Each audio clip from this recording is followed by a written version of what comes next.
Jeez, relax, mate. What's wrong? Man, Quake 4 is just beyond me. I don't know what I'm gonna do. I'm gonna have to go see Cringe. Winch?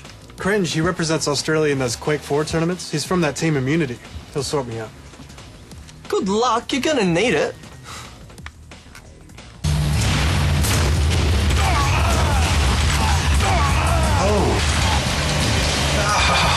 What can I do to be a pro at Quake 4?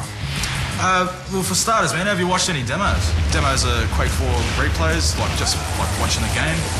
So find those demos of the international tournaments, or even the local tournaments of the big names playing each other.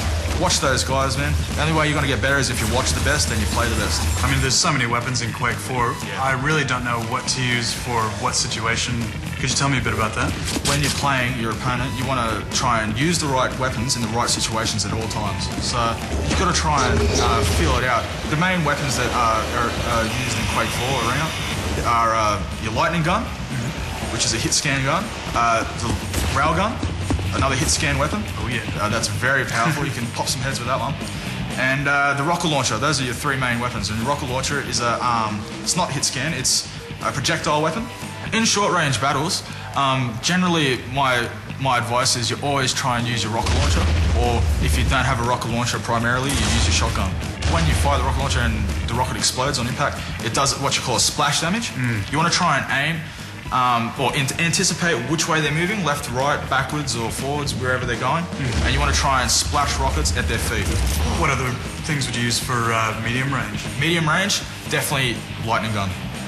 Lightning gun is just a ridiculously crazy, powerful weapon in Quake 4.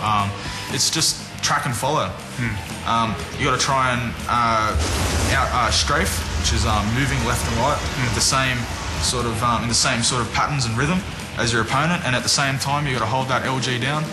And you'd say long distance, long range, definitely the railgun? Definitely the railgun. Sometimes you can finish people off with a machine gun. If you hit a rail, you know they're low health. Just pull out that machine gun. So what sort of mind games would you play with your opponent in a really tense 1-versus-1 situation? In Quake 4 duels, you always need to know where your opponent is, where he's going, what weapons he has, what power-ups he has. You need to know all this information to try and anticipate where he's coming, where he's going to hit you, all this information. So one of my big tips is to always play with headphones. You got to practice listening to the sounds and spawn points on the map, and try and from that gather where your opponent is. And you know, when you hear this sound on the right earphone, you know they're coming from the top right side or the bottom right side. There's a lot of mental tactics in Quake 4 involved. And like one of the best players from the predecessor to Quake 4, which was Quake 3, was a Russian player, and he didn't have the best aim at all. He was very poor with his aim, yet he dominated many games just purely for the fact that he was relentless with timing items and power-ups and would not give away 1 inch. Just very, very defensive player, but he was very good and just made that playing style his own. Yeah, man, well, let's see how much you actually got then, eh? Let's have a crack, mate. Let's have a run. Let's see how we go. All right, let's do it. Let's do it, yeah. Fight. Warning.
Well, 30-3.